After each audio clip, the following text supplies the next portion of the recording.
Dans le paisible village de Candia, au cœur de l'Afrique de l'Ouest, résonnait une mélodie de tam-tam et de chants. C'était un jour pas comme les autres. Tout le monde dansait, les femmes portaient leurs plus beaux boubous, les enfants couraient entre les cases décorées de feuilles de palmier, et les anciens bénissaient l'air de leurs prières.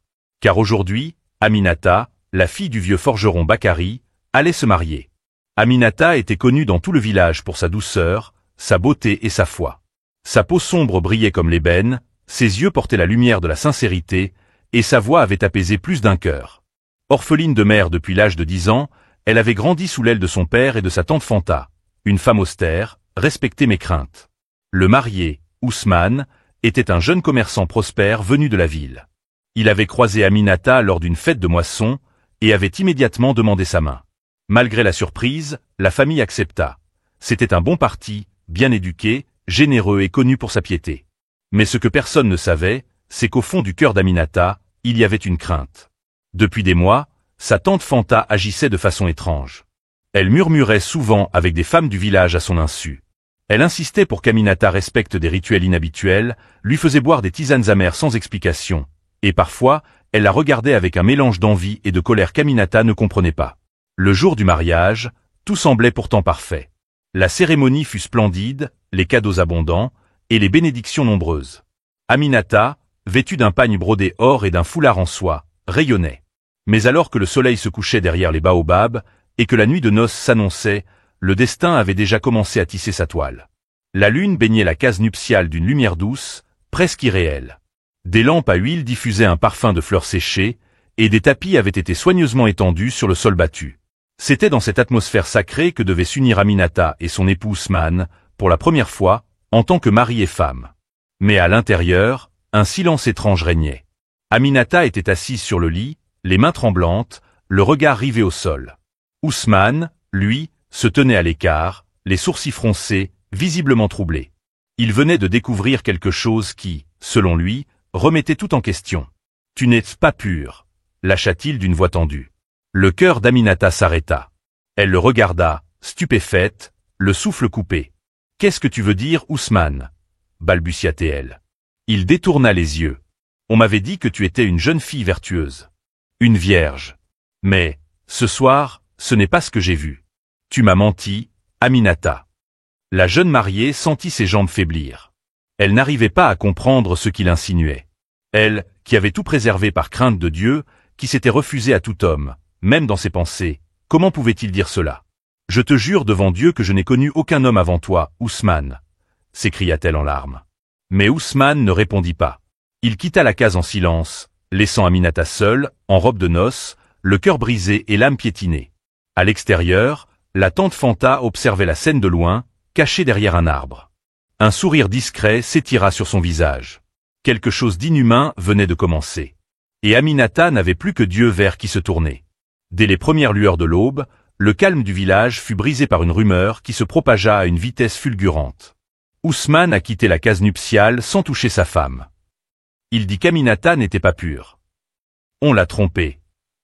Les commérages montaient comme une marée empoisonnée. Les vieilles femmes chuchotaient en se tapotant la bouche, les jeunes filles riaient en cachette, et même les hommes fronçaient les sourcils avec mépris. Une telle chose, dans leur tradition, était une honte grave, presque une malédiction. Dans la cour de la famille de Bakari, la tension était à son comble. Ousmane, debout et froid, refusait de regarder Aminata. À ses côtés, sa sœur aînée, une femme arrogante nommée Mariam, lançait des accusations à voix haute. « Vous nous avez trompés. Cette fille a perdu son honneur depuis longtemps. Et maintenant, vous voulez qu'on la garde dans notre famille ?» Bakari, le père d'Aminata, était bouleversé. Il tournait en rond, les mains sur la tête. Il ne comprenait rien. Sa fille était la prunelle de ses yeux, il l'avait élevée avec rigueur. Était-ce possible? Avait-il été aveugle? Aminata, quant à elle, se tenait seule dans un coin de la cour, le visage baissé, silencieuse. Elle ne pleurait plus. Elle priait intérieurement. Elle invoquait celui qui voit tout, celui qui sait ce que les cœurs recèlent, celui qui ne ment jamais, Dieu. Sa tante Fanta, quant à elle, jouait bien son rôle. Elle feignait l'indignation, criait à la honte, jurait qu'elle n'avait rien vu venir. Mais au fond de ses yeux brillait une étrange satisfaction. Son plan marchait. L'humiliation était publique, totale, irréversible. Et pourtant, ce n'était que le début. Car Aminata, dans son silence, portait quelque chose que nul ne pouvait imaginer. Une vérité profonde, une blessure immense, mais aussi une foi inébranlable. Le soleil montait lentement dans le ciel, mais pour Aminata, le temps semblait figé. Le tumulte de la cour ne faisait qu'augmenter. Devant le scandale grandissant, le conseil des anciens du village fut convoqué en urgence. C'était la tradition. Lorsqu'un conflit aussi grave éclatait après un mariage, les anciens devaient trancher. Sous l'arbre à palabres, à l'ombre d'un vieux fromager sacré, les hommes les plus respectés du village s'installèrent. Il y avait le doyen Sori, sage à la barbe blanche, le griot d'en bas, gardien des paroles anciennes, et 3 autres anciens connus pour leur impartialité. Bakari, le père d'Aminata, arriva le cœur lourd. Ousmane était déjà là, entouré de 2 membres de sa famille. Aminata, quant à elle, fut appelée à comparaître seule. Elle s'avança lentement, le regard fixe, le voile toujours posé sur sa tête. Tous les regards étaient braqués sur elle. On attendait une défense, une explication, un aveu. Le doyen Sori prit la parole. « Ma fille, tu es ici devant Dieu et devant ton peuple. Ton mari affirme que tu n'étais pas vierge la nuit de vos noces. Que dis-tu » Aminata leva les yeux vers les anciens. Une larme glissa discrètement sur sa joue, mais sa voix, quand elle parla, était ferme. « Je le jure sur le saint nom de Dieu, je suis pure. Je n'ai connu aucun homme avant lui. Que Dieu me juge si je mens. » Un murmure parcourut l'assemblée. Certains hochèrent la tête, d'autres grincèrent des dents. Le griot d'en bas demanda alors à Ousmane. « Et toi, as-tu des preuves? L'as-tu vu avec un autre homme? As-tu surpris quelque chose ?» Ousmane hésita. Il secoua la tête. « Je n'ai vu personne. Mais, cette nuit, il n'y avait rien. Pas de traces. Rien qui prouve qu'elle était vierge. » Un silence pesant suivit. Puis le doyen soupira. « Ce sont des choses délicates, mon fils. La pureté d'une femme ne se mesure pas toujours par des signes visibles. » Mais Mariam, la sœur d'Ousmane, se leva furieuse. « Et vous allez laisser cette fille salir notre nom. Qu'elle parte. Qu'elle retourne chez elle. Elle n'a plus de place dans notre famille. » Bakari voulut protester, mais les anciens levèrent la main. Finalement, le verdict tomba, amer et tranchant. Le mariage est suspendu. Aminata retournera chez son père. Que Dieu soit témoin de ce jour. Aminata baissa la tête, le cœur meurtri. Elle était rejetée, humiliée, salie, pour une faute qu'elle n'avait jamais commise. Mais elle ne savait pas encore que la vérité, elle aussi, avait ses chemins. Et que Dieu, lui, ne dort jamais. Aminata rentra chez son père ce jour-là, non plus comme une mariée honorée, mais comme une fille bafouée. Le même village qui chantait son nom la veille, murmurait désormais sur son passage. Les femmes détournaient le regard. Les enfants, influencés par les ragots, la montraient du doigt. Même certains voisins, qui l'avaient vu grandir, l'évitaient désormais. Dans la cour familiale, Bakari était assis sur un tabouret, l'air vidé. Quand sa fille franchit le seuil, il ne dit rien. Il ne la regarda même pas. Il avait honte, non pas d'elle, mais de ce que le monde disait d'elle. Il était un homme simple, respecté, et ce scandale l'écrasait comme un fardeau invisible. « Va dans ta chambre », dit-il doucement, la voix cassée. Aminata obéit sans un mot. Mais à l'intérieur de la maison, un autre regard l'attendait, celui de Fanta, sa tante. Elle se tenait debout près du feu, les bras croisés, un air faussement choqué sur le visage. « Tu nous as tous humiliés, Aminata. Tu n'as même pas eu la décence d'avouer, » dit-elle, sèchement. Aminata la fixa longuement, cherchant une trace de compassion dans ses yeux. Il n'y en avait aucune. « Tanti, tu sais que je n'ai rien fait. Tu le sais, au fond de toi. » Mais Fanta haussa les épaules. « Ce que je sais, c'est que tu as ramené la honte dans notre famille. Et maintenant, tu vas vivre avec. » Puis elle tourna les talons, laissant la jeune fille seule. Ce soir-là, dans le silence de sa petite chambre, Aminata s'agenouilla. Les larmes coulaient librement sur ses joues, mais elle ne priait pas pour que les gens changent. Non. Elle priait pour que Dieu ne l'abandonne pas, même si tout le monde l'avait fait. Et dans son cœur blessé, une graine se planta. Une graine de résistance, de foi et de vérité. Car elle savait que le mensonge pouvait faire le tour du monde, mais la vérité, elle, finit toujours par se lever comme le soleil. Les jours passaient, et chaque matin, Aminata affrontait le même regard, celui d'un village devenu juge sans procès, bourreau sans preuve. Les rumeurs avaient pris racine dans la terre de Candia, comme des épines qu'on ne pouvait arracher. Certains disaient qu'elle avait aimé un garçon du quartier en secret. D'autres inventaient qu'elle avait fauté dans la ville voisine lors d'un marché. Une voisine jalouse prétendait même l'avoir vu parler à un étranger. Tout le monde avait une version. Personne ne cherchait la vérité. Aminata, elle, se taisait. Elle ne répondait pas. Elle continuait de balayer la cour, de puiser de l'eau au puits, de faire la cuisine, d'aller à la mosquée, sans relever la tête. Elle n'avait plus de copines, plus d'alliés. Même les jeunes filles qu'elle conseillait autrefois l'évitaient maintenant, comme si elle était une maladie contagieuse. Le seul réconfort lui venait de la prière. Chaque nuit, elle se levait avant l'aube, s'isolait derrière la case de son défunt grand-père, et priait.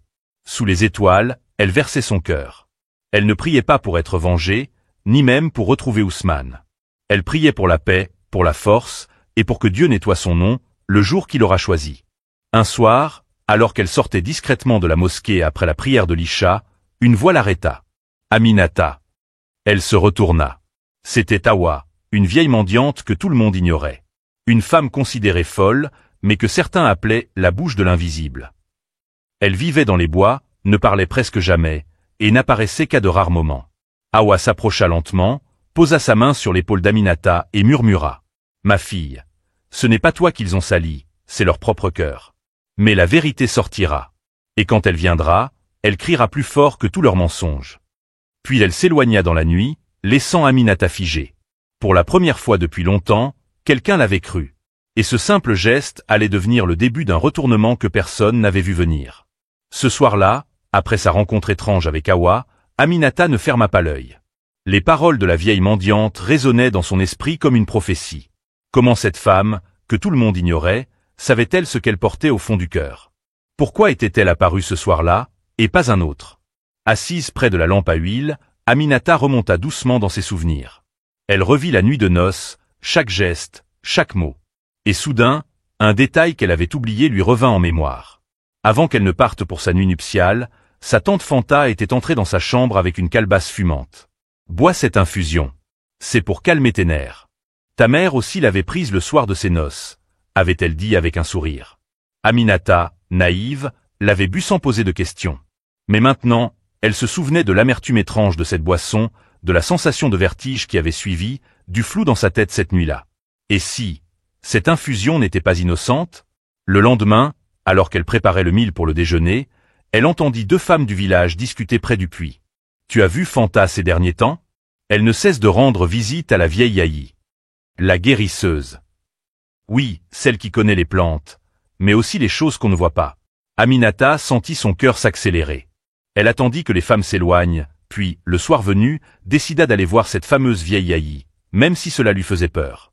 Elle voulait des réponses. Elle voulait comprendre. Elle voulait savoir ce que Fanta lui avait fait boire ce soir-là. Mais dans le silence de la nuit, alors qu'elle se préparait à sortir discrètement de la maison, une voix l'interpella dans le noir. « Aminata, tu ne devrais pas fouiller là où tu n'es pas attendue. » Elle se retourna brusquement. C'était Fanta, debout près de la porte, l'ombre sur le visage. « Il y a des secrets qui ne doivent jamais voir la lumière du jour, » ajouta-t-elle. Aminata sentit alors, pour la première fois, la peur véritable. Mais cette peur ne l'arrêterait pas. Elle savait maintenant que le mensonge avait un visage, et qu'elle n'était peut-être pas tombée par accident. Le lendemain avant l'aube, Aminata se leva discrètement. Fanta dormait encore, et Bakari était sorti prier à la mosquée. Elle enroula son foulard, saisit une petite lampe à huile et sortit sans faire de bruit. Elle n'avait qu'un seul objectif, atteindre la case de la vieille Yahi, la guérisseuse dont tout le monde parlait à voix basse. Yahi vivait à l'écart du village, près du grand fromager sacré, dans une case circulaire recouverte de pots et de talismans. On disait d'elle qu'elle parlait aux ancêtres et qu'elle soignait les maladies que même les médecins ne pouvaient guérir. Mais on disait aussi qu'elle était dangereuse. Et qu'elle choisissait ce qu'elle révélait. En arrivant, Aminata hésita. L'air autour de la case était lourd, chargé d'une odeur d'herbe brûlée. Mais elle rassembla son courage et frappa à la porte faite de natte. Une voix rauque répondit de l'intérieur. « Entre, fille du silence. Je t'attendais. » Aminata sentit un frisson lui parcourir l'échine. Elle poussa doucement la natte et entra. À l'intérieur, la pièce était sombre, éclairée par une seule flamme bleue. Des fioles pendaient du plafond. Des peaux de serpent séchaient au mur. Et au centre, assise sur un coussin rouge, se trouvait Yahi, une vieille femme aux yeux blancs comme la cendre. « Tu veux savoir ce que ta tante t'a fait boire, n'est-ce pas ?» dit-elle avant même qu'Aminata ne parle. Aminata hocha la tête, muette de stupeur. Yahi prit une petite calebasse, versa quelques gouttes d'un liquide vert, y ajouta une poudre brune et remua. Puis elle la tendit à Aminata. « Bois cela. Cela t'ouvrira les yeux du dedans. Tu verras ce qui t'a été caché. Mais sache-le, certaines vérités font plus mal que les mensonges. » Aminata hésita, puis but. Tout devint flou. Elle sentit son esprit s'éloigner, comme emporté dans un rêve.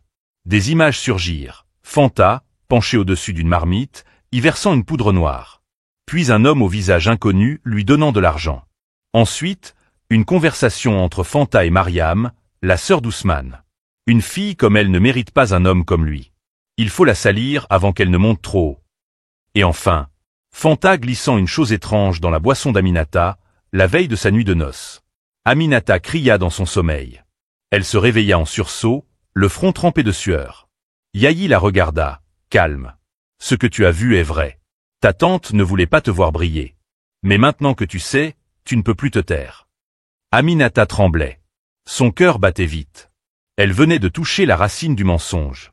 Mais que faire, maintenant que le mal avait un nom, et un visage familier? Aminata repartit de chez Yahi les jambes tremblantes, l'âme secouée. Ce qu'elle avait vu dans sa vision n'était pas un rêve. C'était la vérité nue. Une vérité brutale. Fanta, sa propre tante, l'avait piégée. Et pire encore, Mariam, la sœur d'Ousmane, était complice. Pourquoi tant de haine? Pourquoi l'avoir salie délibérément, elle, qui ne demandait qu'à vivre une vie paisible? Alors qu'elle rentrait au village, le cœur lourd, Aminata se remémorait ce qu'elle savait de Fanta. C'était la sœur de sa mère, restée veuve très jeune. Elle n'avait jamais eu d'enfant. Elle l'avait élevée avec une main de fer, exigeante, parfois dure, mais toujours respectée. Mais aujourd'hui, Aminata comprenait, Fanta ne l'avait jamais vraiment aimée. Elle l'avait supportée. Et quand elle avait vu sa nièce devenir belle, convoitée, admirée, un feu noir avait commencé à grandir en elle. Le mariage avec Ousmane avait été la goutte de trop.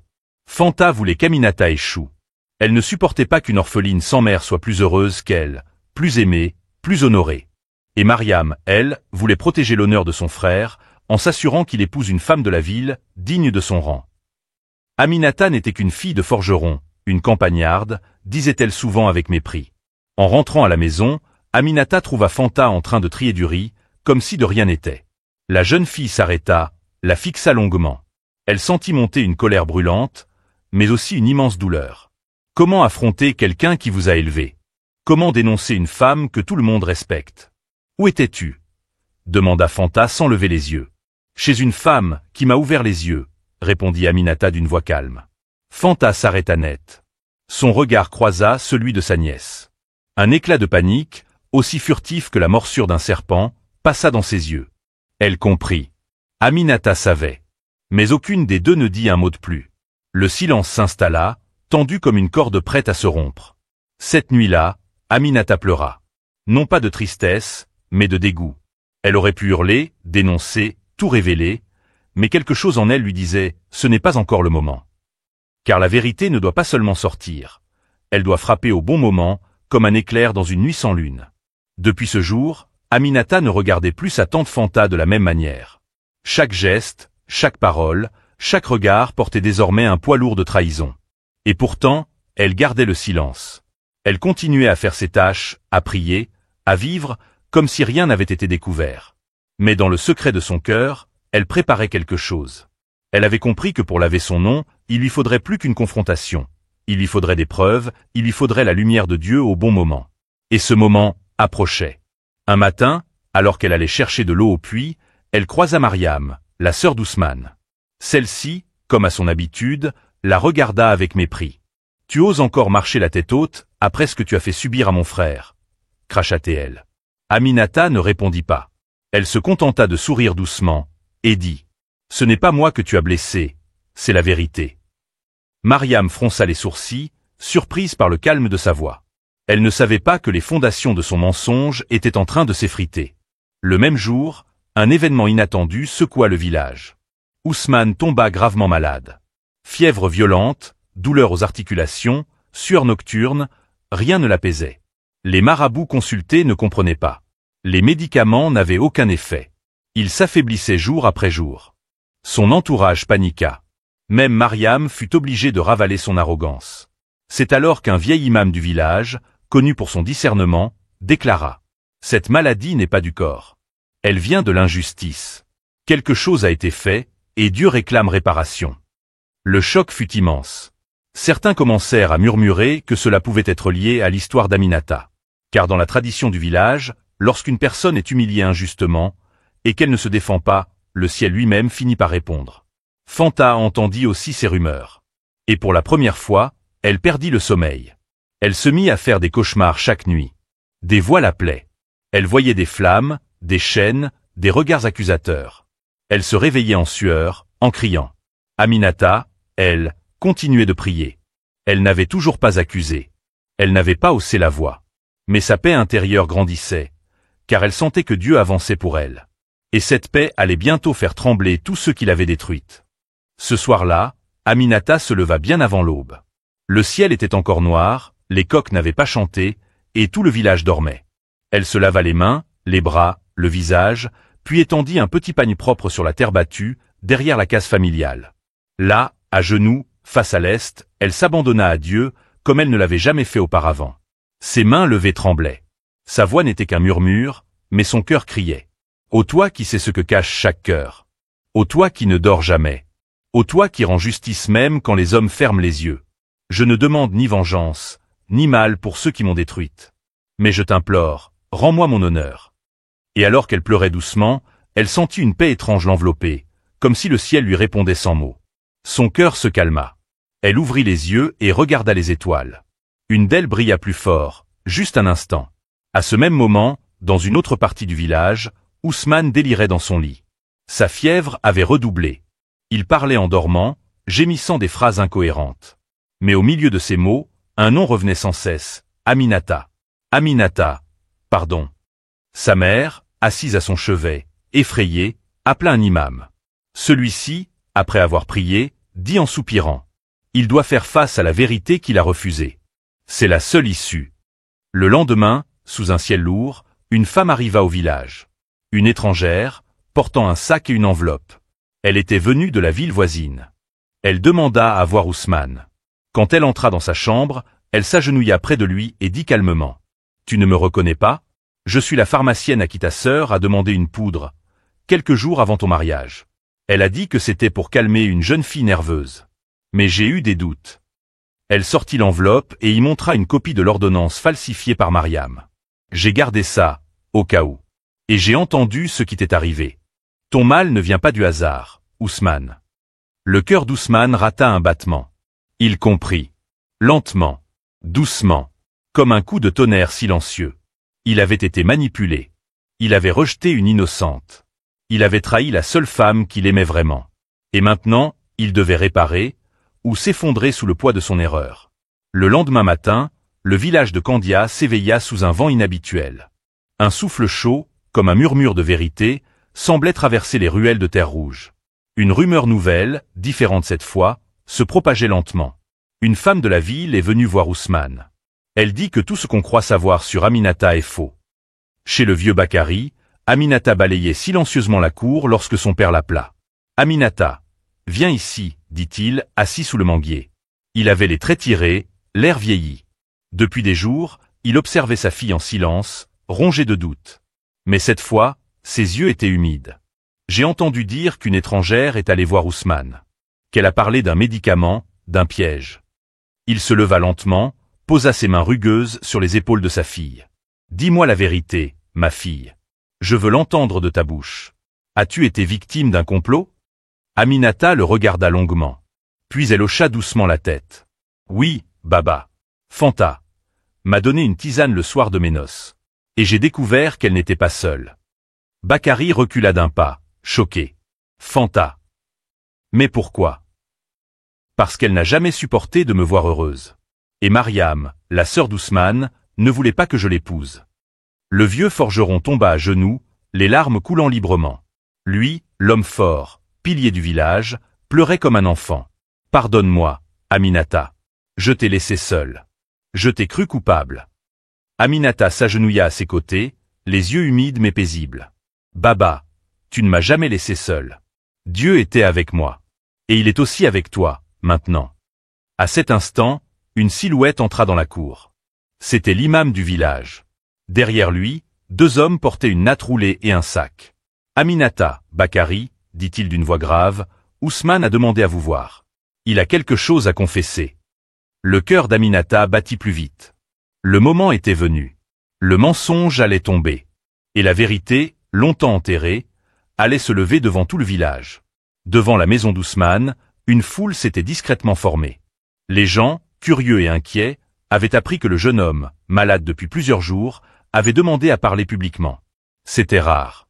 Et dans un village où tout se sait, un homme qui parle devant les anciens ne le fait jamais sans raison grave. Aminata arriva, accompagnée de son père Bakari, l'air digne malgré tout. Elle portait un pagne simple, un foulard bien noué, et une paix intérieure que rien ne pouvait ébranler. Les regards se tournèrent vers elle. Mais cette fois, il n'y avait plus de moquerie. Il y avait du doute, de la gêne, et chez certains, de la honte. Ousmane était assis sur un matelas, faible mais lucide. À ses côtés, l'imam, 2 anciens, et contre toute attente, la vieille Awa, la mendiante mystérieuse, qui observait en silence. Il leva les yeux vers Aminata. « Approche, s'il te plaît. » Elle s'avança, tête haute, silencieuse.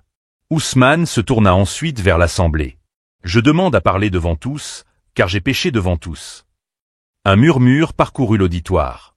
Mariam, sa sœur, blêmit dans un coin de la cour. « J'ai cru ce que je ne voyais pas. J'ai écouté les paroles de ma sœur au lieu d'écouter mon cœur. J'ai accusé une femme sans preuve, et j'ai sali son honneur. » Il fit une pause, sa voix tremblait. Ce que j'ai pris pour un manque de pureté était un mensonge. Une manipulation. Aujourd'hui, je sais que ma sœur et la tante de cette femme, Fanta, ont monté un plan pour l'humilier. Et moi, aveugle, je suis tombé dans le piège. Un silence lourd tomba sur la foule. Certains baissèrent les yeux. D'autres murmurèrent des « Astaghfirullah ». « Aminata, dit-il enfin en tournant la tête vers elle, devant Dieu et devant ses témoins, je te demande pardon. Pas pour revenir vers toi, mais pour que ton honneur soit lavé. » Aminata ferma les yeux un instant. Une larme glissa, silencieuse. Puis elle répondit. « Je t'ai pardonné le jour où tu m'as brisé. Car ce n'est pas à toi que je m'en suis remise, mais à Dieu. » Le vieil imam, ému, se leva. « Cette fille est plus digne que beaucoup d'entre nous. Aujourd'hui, Candia a vu la vérité. Et le ciel a répondu à l'injustice. » Tous se levèrent. Certains vinrent demander pardon à Aminata. D'autres pleuraient. Mais 2 femmes restaient en retrait, figées. Fanta et Mariam. Car elles savaient que leur heure viendrait aussi. Ce jour-là, le village de Candia changea de visage. Après la confession publique d'Ousmane, les langues se délièrent. Mais cette fois, pas pour accuser, plutôt pour regretter. Les femmes qui avaient chuchoté dans l'ombre vinrent les unes après les autres voir Aminata. Certaines la saluèrent timidement, d'autres lui prirent la main avec respect, et quelques-unes s'agenouillèrent même pour lui demander pardon. On t'a jugé trop vite. On aurait dû t'écouter, Aminata. Tu es plus forte que nous toutes. Les enfants, autrefois moqueurs, se mirent à la suivre en silence. Même les plus âgés du village, ceux qui avaient gardé leur neutralité, baissèrent humblement la tête lorsqu'elle passait. Mais ce respect retrouvé ne guérissait pas tout. Le mal avait été profond, et le chemin pour reconstruire sa dignité n'était pas terminé. Chez elle, Aminata s'assit dans la cour, seule, pensant à tout ce qui s'était passé. Puis son père la rejoignit, portant une vieille boîte de bois sculpté. Il l'ouvrit doucement, révélant des lettres, des bracelets et un petit morceau de tissu jauni. Ceci appartenait à ta mère. Elle t'aurait protégé si elle avait été là. Elle était une femme de lumière, comme toi. Aminata toucha le tissu du bout des doigts. Elle ne répondit pas. Son cœur parlait pour elle. Pendant ce temps, ailleurs dans le village, Fanta vivait ses premières heures de solitude. La nouvelle s'était répandue. Les femmes refusaient désormais de la saluer. Les voisins murmuraient sur son passage. Les regards s'étaient inversés. Ce n'était plus Aminata qu'on regardait de travers, mais elle. Fanta, elle, ne mangeait presque plus. Elle ne dormait que par heures, hantée par les paroles de l'imam, par la prière d'Aminata, et surtout par le regard du ciel qu'elle sentait peser sur elle. Un soir, en pleine nuit, elle se leva en tremblant, sortit de la maison et se rendit au bord du fleuve. Là, seule face à l'eau noire, elle cria. « Pourquoi m'as-tu protégé tant d'années, pour m'exposer maintenant ?» Mais seul le vent lui répondit. Car celui qui avait protégé, c'était Dieu. Et maintenant qu'elle avait blessé une innocente, la protection s'était retirée. Les jours passaient, et le silence de Fanta devenait plus inquiétant que ses paroles. Elle ne sortait plus de sa case, ne parlait plus à personne. Elle restait assise à l'ombre, le regard perdu, murmurant parfois des choses que personne ne comprenait. Ses habits n'étaient plus repassés, ses cheveux défaits. Même les enfants du quartier évitaient de passer près de chez elle. Dans son esprit, le poison qu'elle avait semé revenait sous forme de vision. Elle revoyait le soir où elle avait mélangé la poudre dans la tisane d'Aminata. Elle entendait encore la voix de Mariam lui promettant de l'argent en échange de son silence. Elle se souvenait de son rire quand Aminata avait été ramenée au village, humiliée. Mais maintenant, ce rire se retournait contre elle. Un matin, elle se leva soudainement et se dirigea vers la maison de l'imam. Elle frappa à la porte, les yeux rouges de fatigue. Quand l'imam ouvrit, il fut surpris par son visage amaigri, presque méconnaissable. « J'ai besoin de parler », dit-elle d'une voix rauque.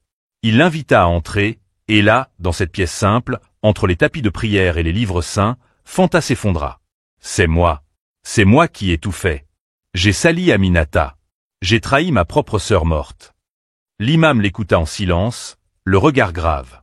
Puis, calmement, il lui répondit. « Tu n'as pas trahi seulement ta sœur. Tu as trahi Dieu. Et seule une repentance sincère pourra te libérer. Elle ne me pardonnera jamais. Elle t'a déjà pardonné. Mais c'est ton âme que tu dois maintenant soigner. » Plus tard dans la journée, Fanta se présenta chez Bakari, tête baissée, pieds nus, le visage couvert de poussière en signe d'humilité. Aminata était là, assise sous l'arbre. Elle la vit arriver, sans colère, mais avec une force calme. Fanta tomba à genoux, en larmes. « Aminata, je n'ai pas d'excuse. Je t'ai détruite. Je t'ai blessée. Je voulais te voir tomber, parce que je ne supportais plus de te voir briller. » Aminata la regarda longuement. Puis, sans se lever, elle répondit. « Ce n'est pas moi que tu as fait tomber. C'est toi-même. Moi, Dieu m'a relevé. » Et dans ce silence, lourd de douleur et d'émotion, Fanta comprit enfin ce que signifiait le vrai poids du remords. Le lendemain de la confession de Fanta, tout le village était au courant. Certains furent choqués, d'autres hochèrent la tête comme s'ils s'en doutaient depuis longtemps. Mais une chose était claire, Aminata était désormais innocentée aux yeux de tous. Et cette vérité éclatante, après tant de silence, avait laissé une empreinte profonde dans les cœurs. Ce matin-là, l'imam proposa une cérémonie rare, un rituel de réparation publique, comme on le faisait autrefois, lorsque l'honneur d'une personne avait été volé devant tout le monde. Il expliqua. Quand une jeune femme est salie en public, et que la vérité la blanchit, il est juste que cette même vérité soit proclamée haut et fort. Une date fut choisie. Les femmes du village se réunirent pour habiller Aminata d'un grand pagne blanc, symbole de pureté retrouvée. Elles tressèrent ses cheveux avec soin, comme on le faisait pour les reines, et l'accompagnèrent jusqu'au fleuve, où tout s'attendait. Le ciel était bleu. Le vent était doux. Le village entier était là, même les enfants. Ousmane, encore faible, avait été porté sur une natte pour assister à la cérémonie. Fanta, couverte d'un tissu noir en signe de pénitence, restait en retrait, le visage baissé. Au bord du fleuve, l'imam récita des versets du Coran. Puis, il prit une cruche d'eau pure et la versa lentement sur les mains d'Aminata. Comme l'eau lave les impuretés, que Dieu lave ton nom de toute souillure. Devant le ciel, la terre et les hommes, nous proclamons ton innocence. Un murmure d'émotion parcourut la foule. Des femmes pleuraient. Même les plus dures serraient les lèvres pour ne pas fondre en larmes. Aminata, droite, immobile, sentait chaque goutte couler sur sa peau comme une délivrance. Elle n'était plus une victime. Elle était une survivante. Une preuve vivante que Dieu n'abandonne jamais ceux qui se confient à lui. Puis, l'imam s'adressa au peuple. Que ce jour reste dans les mémoires. Candia a vu la honte, mais aujourd'hui, elle voit la justice.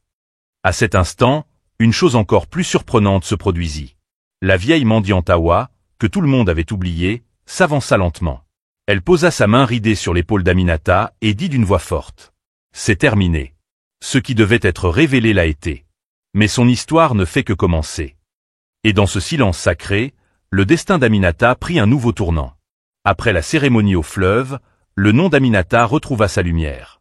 Là où l'on murmurait pour la salir, on murmurait maintenant pour admirer. Les femmes disaient « Que Dieu fasse de nos filles des Aminata. » Elle a enduré l'injustice sans haine, et Dieu l'a honorée.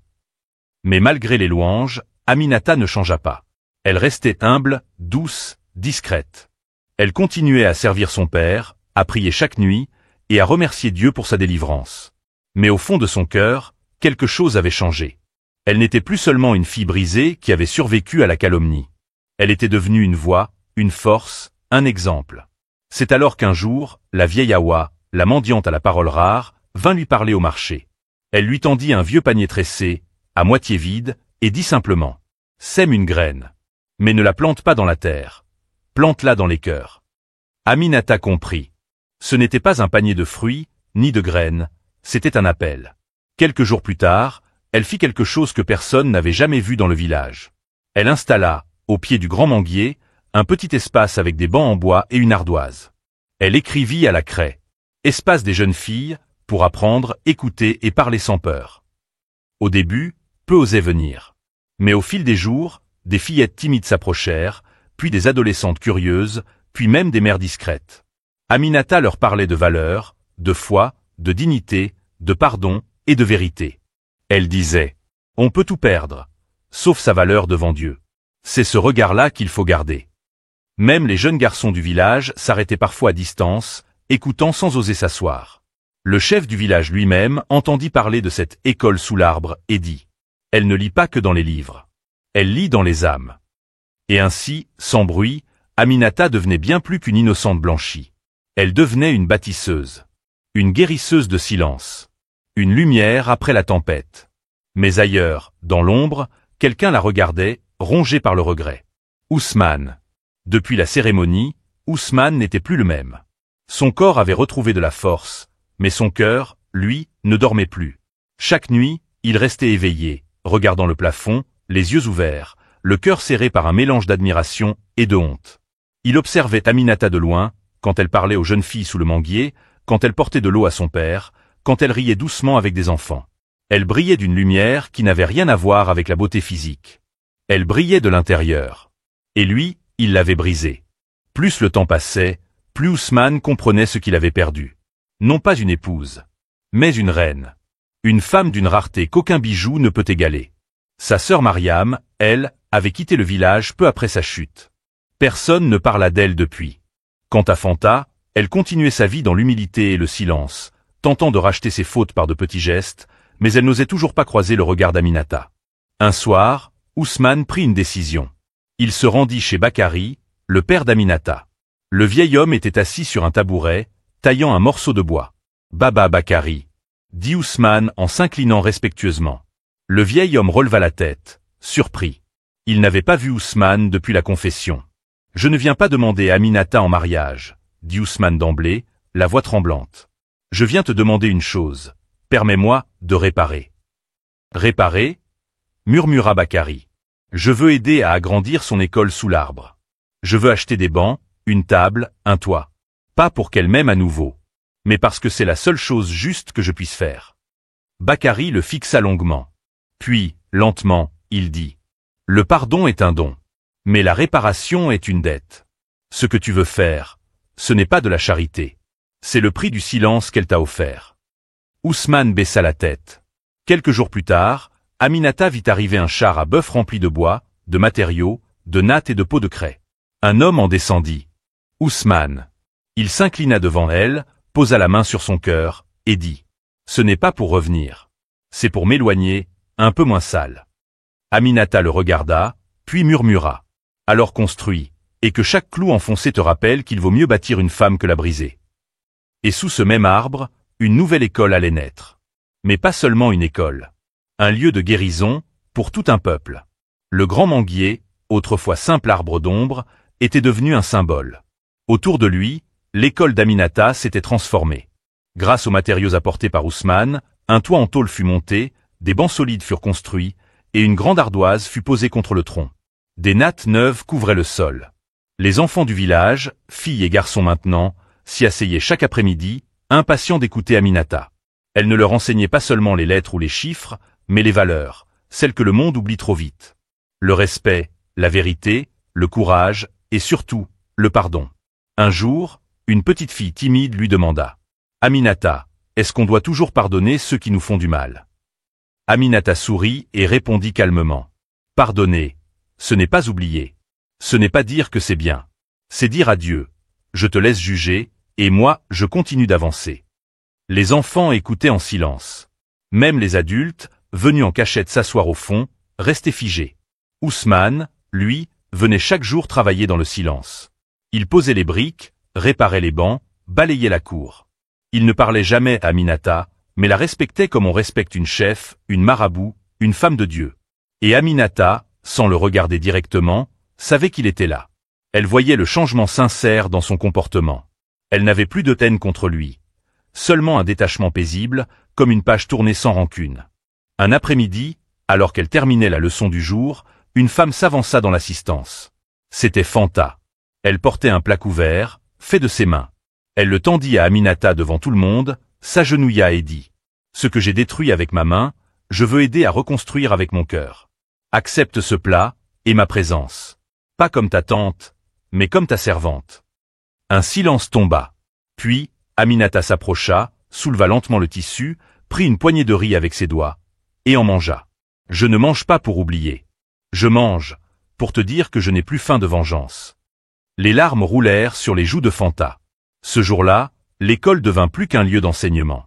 Elle devint un sanctuaire, un lieu où le mal se brise contre la patience, où la haine se noie dans le pardon, et où le silence de Dieu crie plus fort que les jugements des hommes. Le vent soufflait doucement sur Candia. Sous le grand manguier, l'école vivait à son rythme. Les enfants riaient, les jeunes filles récitaient des versets, et les mamans du village venaient offrir de temps en temps du mil ou des galettes en guise de soutien. Aminata, toujours aussi simple, avait gagné bien plus qu'un nom lavé. Elle avait gagné l'âme d'un peuple. Mais dans son cœur, quelque chose bougeait. Pas un regret, non. Plutôt une sensation nouvelle, comme si Dieu lui soufflait que son chemin ne s'arrêtait pas ici. Comme si d'autres l'attendaient, au-delà des limites du village. Un matin, l'imam du village vint la voir avec une lettre scellée à la cire. C'était un courrier venu de la ville. Une ONG africaine, informée par une visiteuse de passage, avait entendu parler de son école, de son histoire, de sa force. Il proposait de financer un vrai centre éducatif pour qu'elle puisse accueillir plus d'enfants, même de villages voisins. Aminata resta figée. Elle n'avait jamais quitté Candia. Mais elle comprit que Dieu, qui l'avait sauvée dans le silence, l'appelait maintenant à élever d'autres voix. Cette même semaine, Fanta l'aida à rassembler ses papiers. Ousmane proposa d'aller à la ville pour porter les premiers courriers, et Bakary, son père, la prit dans ses bras en disant « Ta mère aurait été fière. Mais je crois que même les cieux t'admirent. » Avant son départ pour la ville, Aminata réunit les enfants sous le manguier. Elle leur dit « J'ai été brisée, insultée, abandonnée. Mais Dieu m'a défendue. Et maintenant, il m'envoie pour que d'autres n'aient plus peur. Restez forts. Restez justes. Restez vrais. Car même quand personne ne vous entend, Dieu, lui, entend tout. » Les enfants pleurèrent. Les femmes chantèrent. Les hommes prièrent. Et ce soir-là, pour la première fois, une étoile filante traversa le ciel de Candia. Le vieux marabout déclara « C'est un signe. Ce qui est tombé, s'est élevé. Et ce que les hommes ont sali, Dieu l'a glorifié. » Le départ d'Aminata pour la ville ne fut pas facile. Le village tout entier s'était rassemblé sur le chemin de terre battue, entouré de baobabs et de flamboyants en fleurs, pour lui dire au revoir. Les femmes avaient préparé des pagnes colorées, les hommes avaient disposé des calebasses de vin de palme, et les enfants avaient peint des motifs traditionnels sur les mains d'Aminata. « Nous sommes fiers de toi, » disait une voix parmi la foule. « Que Dieu te guide et te protège, » répondait une autre. Aminata souriait, les yeux pleins d'espoir et de mélancolie. Son père, Bakary, la prit dans ses bras, lui murmurant « Souviens-toi toujours d'où tu viens. Que ton cœur reste ancré ici, même si tes pieds fouleront des terres nouvelles. » Le voyage en charrette dura plusieurs jours. À chaque étape, Aminata découvrait des paysages inconnus. Des rivières larges comme la mer, des marchés animés ou des voies parlées 1000 langues, des collines couvertes de brume. Mais le plus grand choc fut la ville elle-même. Un monde de bruit, de lumière et d'ombre. Des rues bondées, des immeubles qui touchaient le ciel, et des gens qui semblaient courir sans jamais vraiment arriver. Elle se sentit petite, fragile, mais aussi déterminée. À son arrivée, l'ONG qui avait envoyé la lettre l'accueillit chaleureusement. Des hommes et des femmes, venus de différents pays d'Afrique, lui expliquèrent leur mission. Offrir une éducation aux enfants marginalisés, aux filles souvent oubliées. Aminata se mit rapidement au travail. Elle visita des écoles, rencontra des enseignants, découvrit des méthodes d'apprentissage innovantes. Mais elle ne voulait jamais oublier Candia. Chaque soir, elle récitait une prière pour son village, pour ses enfants, pour ceux qui l'avaient cru et soutenu. Et dans son cœur, elle portait toujours cette force née de la douleur et de la foi. Dans la grande ville, Aminata se transforma peu à peu en ambassadrice silencieuse des sans-voix. Elle n'avait ni diplôme prestigieux ni grand discours. Mais elle avait vécu, et cette vie parlait plus fort que n'importe quelle théorie. Lors d'un forum éducatif africain organisé par l'ONG, on lui demanda de prendre la parole devant une assemblée de directeurs d'école, de femmes leaders, et même de journalistes. Aminata, habillée simplement en pagne traditionnelle, monta sur l'estrade, les mains légèrement tremblantes, mais le cœur ferme. Elle dit « Je ne suis pas venue pour me plaindre, mais pour témoigner. J'ai été humiliée le soir de mes noces, accusée à tort, rejetée par ceux que j'aimais. Et c'est Dieu seul qui m'a soutenue, quand tout le monde s'est éloigné. » La salle devint silencieuse. Ce que j'ai vécu n'est pas unique. Des milliers de filles en Afrique sont rejetées pour de fausses rumeurs, pour avoir dit non, pour avoir été trop belles ou trop libres. Il est temps qu'on écoute leur silence. Des murmures émus parcoururent la foule. Certains notèrent chaque mot, d'autres baissèrent la tête. J'ai créé une école sous un arbre, parce que je croyais qu'on peut enseigner même sans mur. Aujourd'hui, je rêve de planter 100 arbres, dans 100 villages. Pour que chaque fille ait un endroit où elle apprend à se tenir debout, même quand le monde la pousse à genoux. Un tonnerre d'applaudissements explosa dans la salle. Les journalistes se bousculèrent pour l'interviewer. Les femmes de la salle vinrent lui serrer la main. Certains responsables d'école lui promirent des livres, du matériel, du soutien. Mais Aminata, les yeux humbles, ne cherchait ni gloire ni titre. Le soir, seule dans sa petite chambre, elle s'agenouilla comme toujours. « Mon Dieu, tout ce que j'ai, c'est toi qui me l'as donné. Permets-moi d'en faire une source, pour ceux qui ont soif de justice. » Et à cet instant, dans son village lointain, le manguier sous lequel elle avait tant pleuré, donnait des fruits pour la première fois depuis des années. Des mois passèrent. Et le nom d'Aminata, la fille au foulard blanc, résonnait désormais au-delà des frontières de Candia. Ce n'était pas un nom de star ni de politique, mais un nom qu'on murmurait avec respect dans les écoles rurales, les radios communautaires et les cercles de femmes africaines. Celle qui a pardonné l'impardonnable et transformé l'injustice en lumière. Avec le soutien de l'ONG et d'autres partenaires, Aminata lança un projet qu'elle appela « L'école sous l'arbre ». Un réseau d'espaces éducatifs simples, inspiré de son manguier, implanté dans les villages pauvres, souvent oubliés des routes et des promesses. Chaque école portait le nom d'une femme injustement traitée, pour rappeler qu'aucune douleur n'est vaine quand elle est offerte à Dieu. Mais ce n'était pas tout. Un jour, un journaliste sénégalais fit un reportage sur elle. Il filma Candia, la première école, son père Bakary, Fanta, désormais discrète mais apaisée, et Ousmane, toujours présent, devenu humble et silencieux, aidant à gérer la logistique des écoles. À la fin du reportage, la caméra suivit Aminata dans un village où une jeune fille pleurait à cause d'un mariage forcé. Elle s'agenouilla à ses côtés, lui prit la main et lui dit « Tu sais, moi aussi, j'ai pleuré un soir où on voulait m'enchaîner. Mais Dieu a transformé mes larmes en sentiers. Et toi, tes pas mèneront loin. » La vidéo devint virale à travers toute l'Afrique francophone. Des appels vinrent du Mali, du Togo, du Cameroun, même de la diaspora africaine en France et au Canada. Mais malgré tout ce bruit, Aminata resta la même. Elle revenait chaque mois à Candia, s'asseyait sous le vieux manguier, récitait le Coran, parlait doucement avec les enfants et déposait des fleurs fraîches sur la tombe de sa mère, en silence. Un jour, une petite fille de l'école lui demanda « Aminata, comment as-tu fait pour ne pas haïr ceux qui t'ont détruite ?» Elle répondit « Parce que le feu de la haine brûle tout, même le cœur de celui qui souffre. Et moi, je voulais rester vivante. » Et à travers ces mots simples, elle enseignait une chose que peu savent offrir. La paix naît du pardon. Des années s'étaient écoulées. Candia, jadis petit village anonyme, était devenu un symbole vivant. Des visiteurs venaient de loin pour voir le grand manguier, l'endroit où tout avait commencé. Là où une fille rejetée avait prié seule, et où Dieu l'avait élevée au-dessus de tous.